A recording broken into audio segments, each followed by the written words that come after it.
I'm going to speak today about the relationship between science and human values. Now, it's generally understood that questions of morality, questions of good and evil and right and wrong, are questions about which science officially has no opinion. It's thought that science can help us get what we value, but it can never tell us what we ought to value. And consequently, most people, I think most people probably here, think that science will never answer the most important questions in human life. Questions like what is worth living for, what is worth dying for, what constitutes a good life. So I'm going to argue that this is an illusion, that the separation between science and human values is an illusion, and actually quite a dangerous one at this point in human history. Now, it's often said that science cannot give us a foundation for morality and human values because science deals with facts, and facts and values seem to belong to different spheres. It's often thought that there's no description of the way the world is that can tell us how the world ought to be. But I think this is quite clearly untrue. But values are a certain kind of fact. They are facts about the well-being of conscious creatures. Why is it that we don't have ethical obligations toward rocks? Why don't we feel compassion for rocks?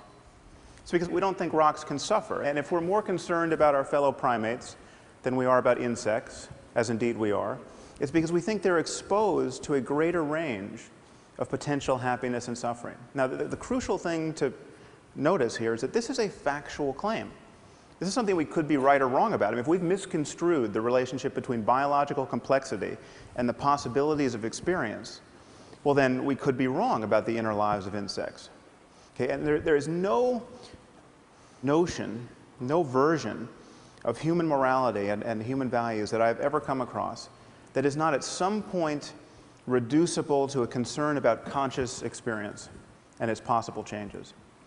I mean, even if you get your values from religion, even if you think that good and evil ultimately relate to conditions after death, either to an eternity of happiness with God or an eternity of suffering in hell, you are still concerned about consciousness and its changes. And to say that such changes can persist after death is itself a factual claim, which, of course, may or may not be true. Now, to speak about the conditions of well-being in this life for human beings, we know that there's a continuum of such facts. We know that it's possible to live in a failed state, where everything that can go wrong does go wrong, where mothers cannot feed their children, where strangers cannot find the basis for peaceful collaboration, where people are murdered indiscriminately.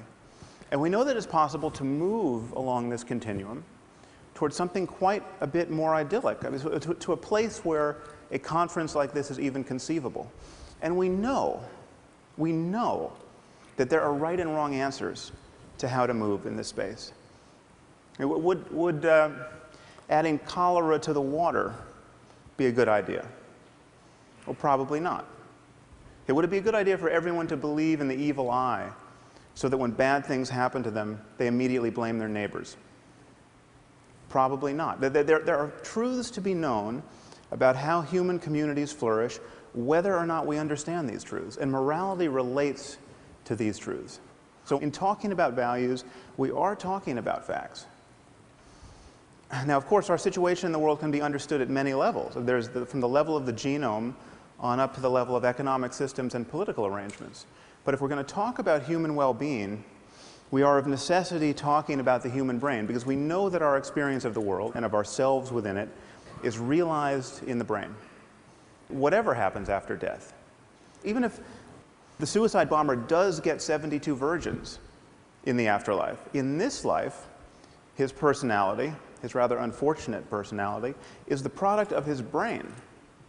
Okay, and so the contributions of culture, if culture changes us, as indeed it does, it changes us by changing our brains. And so therefore, whatever cultural variation there is in how human beings flourish can, at least in principle, be understood in the context of a maturing science of the mind, neuroscience, psychology, etc.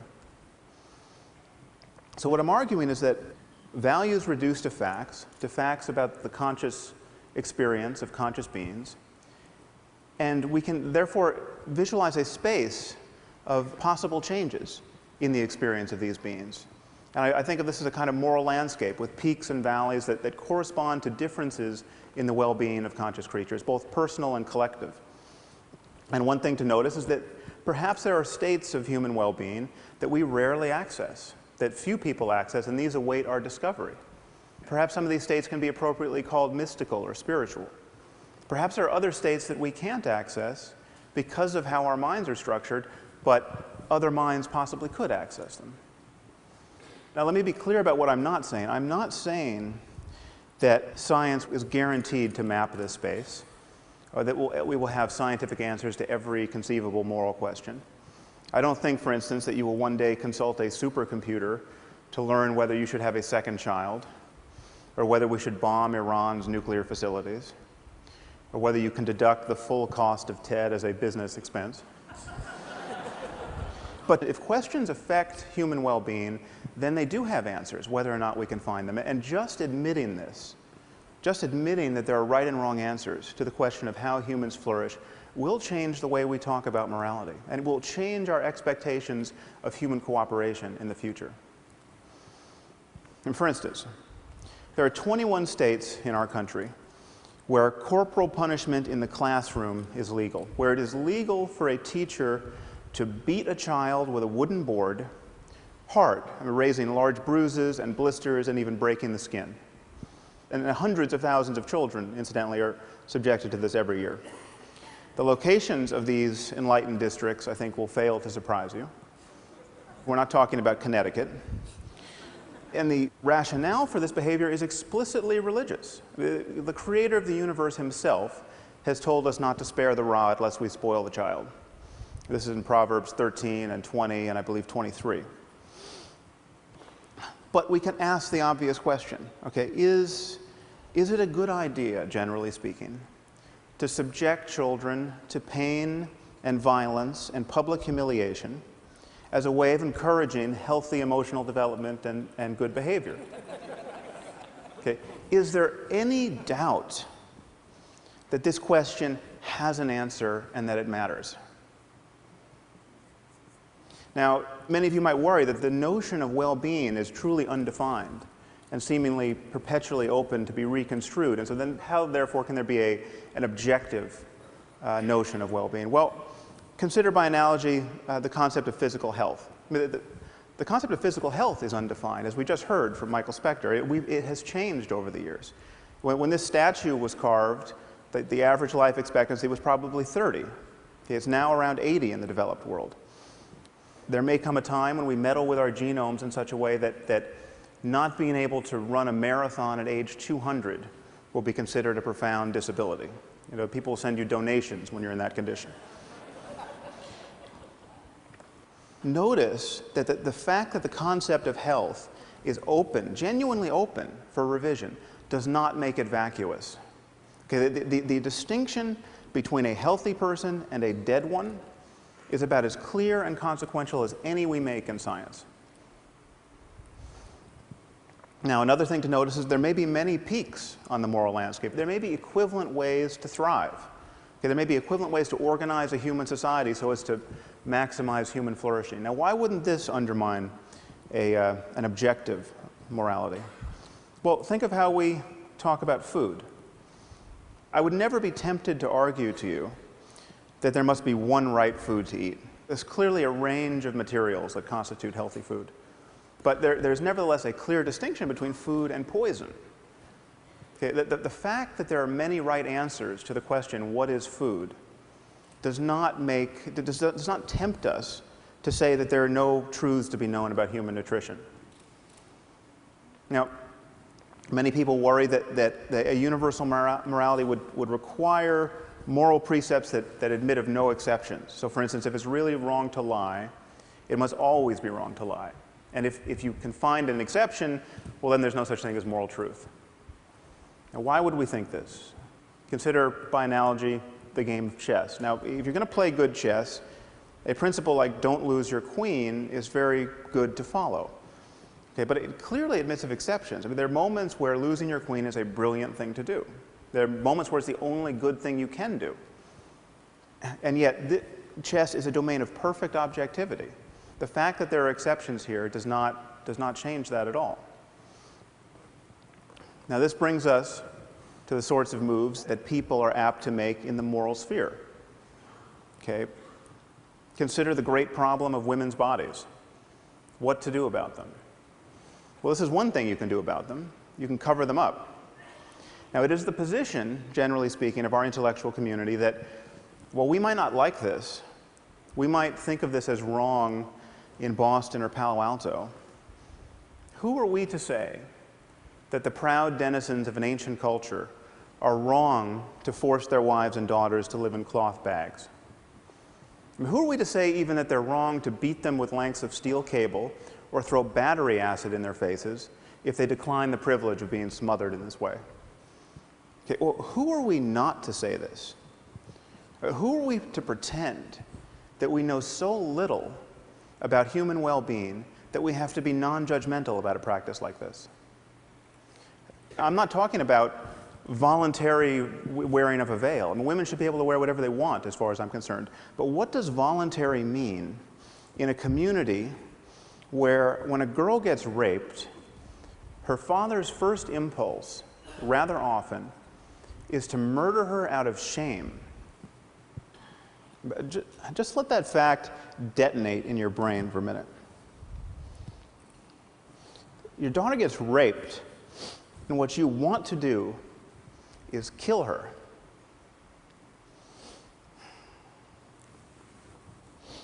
What are the chances that represents a peak of human flourishing?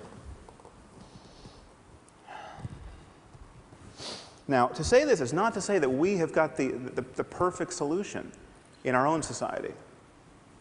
I mean, for instance, this is what it's like to go to a newsstand almost anywhere in the civilized world. Now, granted, for many men, it may require a degree in philosophy to see something wrong with these images. But if we are in a reflective mood, we can ask, is this the perfect expression of psychological balance with respect to variables like youth and beauty in women's bodies? I mean, is this the optimal environment in which to raise our children? Probably not. Okay, so perhaps there's some place on the spectrum between these two extremes that represents a place of better balance. Okay?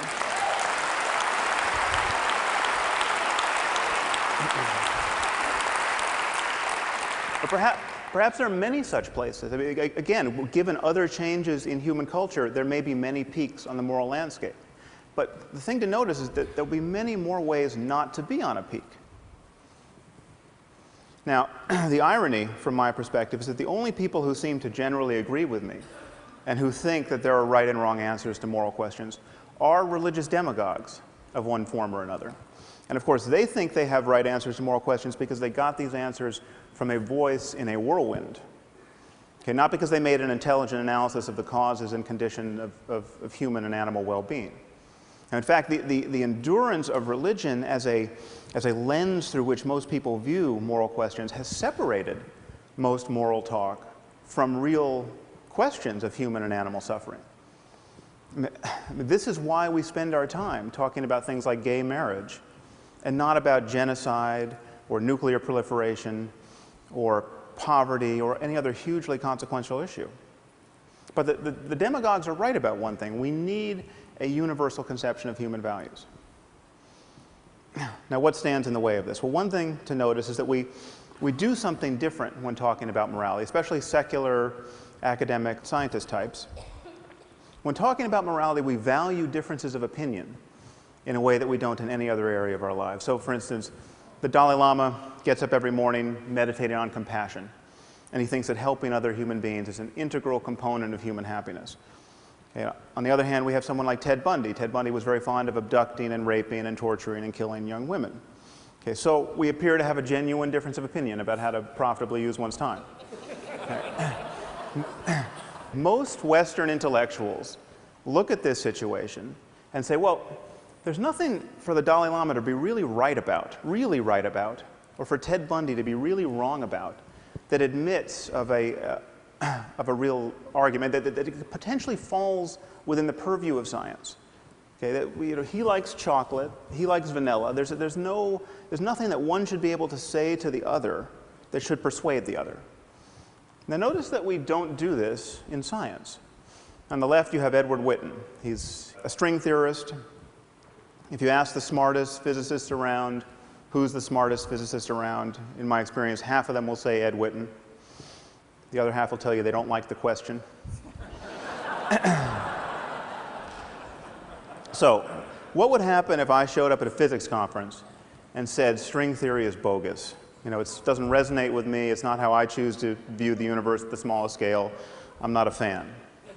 Okay, well, nothing would happen because I'm not a physicist. I don't understand string theory. I'm the Ted Bundy of string theory. Okay? I wouldn't want to belong to any string theory club that would have me as a member. Okay? But this is just the point. Okay? Whenever we are talking about facts, certain opinions must be excluded. That is what it is to have a domain of expertise. That is what it is for knowledge to count. How have we convinced ourselves that in the moral sphere there is no such thing as moral expertise, or moral talent, or moral genius even? How have we convinced ourselves that every opinion has to count? How have we convinced ourselves that every culture has a point of view on these subjects worth considering? Does the Taliban have a point of view on physics that is worth considering? No. Okay. How is their ignorance any less obvious on the subject of human well-being?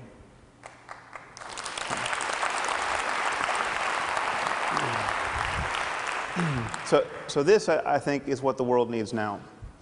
It needs people like ourselves to admit that there are right and wrong answers to questions of human flourishing. And morality relates to that domain of facts. It is possible for individuals, and even for whole cultures, to care about the wrong things. Which is to say, it's possible for them to have beliefs and desires that reliably lead to needless human suffering. Just admitting this will transform our discourse about morality. Okay, we live in a world in which the boundaries between nations mean less and less, and they will one day mean nothing. We live in a world filled with destructive technology, and this technology cannot be uninvented. It will always be easier to break things than to fix them. Okay, it seems to me, therefore, patently obvious that we can no more respect and tolerate vast differences in notions of human well-being than we can respect or tolerate vast differences in the notions about how disease spreads, or in the safety standards of buildings and airplanes. We simply must converge on the answers we give to the most important questions in human life. And to do that, we have to admit that these questions have answers. Thank you very much.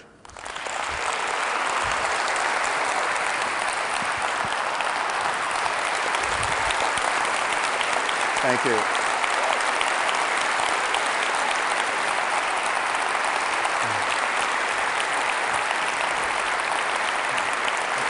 I've got a question. Sure. So, some combustible material there. Yeah. Whether in this audience or people elsewhere in the world hearing some of this may well be doing the screaming with rage thing after as well, some of them. Language seems to me is really important here. When you're talking about the veil, you're talking about women dressed in cloth bags. You know, I've lived in the Muslim world, spoken with a lot of Muslim women, and some of them would say something else. They would say, no, you know, this is a celebration of female specialness. It helps build that, and it's an expression, it's a result of the fact that, and this is arguably a sophisticated psychological view, that male lust is not to be trusted. Right. I mean, can you engage in a conversation with that kind of woman without seeing kind of cultural imperialist? Yeah, well, I think this is, I tried to broach this in a sentence watching the clock ticking, but the question is, what is voluntary in a context where men have certain expectations and certain, and you're guaranteed to be treated in a certain way if you don't veil yourself. And so if anyone in this room wanted to wear a veil or a very funny hat or tattoo their faces. Or, I mean, I think we should be free to voluntarily do whatever we want, but we have to be honest about the constraints that these women are placed under. And so I think we shouldn't be so eager to always take their word for it, especially in, when it's 120 degrees out and you're wearing a full burqa. A lot of people, want to believe in this concept of moral progress, but can you reconcile that? I think I understood you to say that you could reconcile that with a world that doesn't become one-dimensional, where we all have to think the same. Paint your picture of what, rolling the clock 50 years forward, 100 years forward, how you would like to think of the world, balancing moral progress with richness. Well, I think once you admit that we are on path toward understanding our minds at the level of the brain in some important detail, then you have to admit that we are going to understand all of the positive and negative qualities of ourselves in much greater detail. So we're going to understand positive social emotion, like empathy and compassion. And we're going to understand the factors that encourage it, whether they're genetic, whether they're how people talk to one another, whether they're economic systems. And insofar as we begin to shine light on that, we're inevitably going to converge on that fact space. I mean, so everything is not going to be up for grabs. It's not going to be like, veiling my daughter from birth is just as good as teaching her to be confident and well-educated in the context of men who do desire women. So I mean, I don't think we need an NSF grant to know that compulsory veiling is a bad idea. But at a certain point, we're going to be able to scan the brains of everyone involved and actually interrogate them. I mean, do people love their daughters just as much in these systems? And I think they're clearly right answers to that. And if the results come out that actually they do, are you prepared to shift your instinctive current judgment on some of these issues? Well, yeah, modulo one obvious fact that you can love someone in the context of a truly delusional belief system, so that you can say, like, because I knew my gay son was going to go to hell if he found a boyfriend, I chopped his head off, and that was the most compassionate thing I can do. If you get all those parts aligned, yes, I think you could probably be feeling the emotion of love. But again, then we have to talk about well-being in a larger context. And it's all of us in this together. It's not one man feeling ecstasy and then blowing himself up on a bus. Sam, this is a conversation I would actually love to continue for hours. We don't have that, but maybe another time. Thank you for coming to TED. Really an honor. Thank you. Thank you.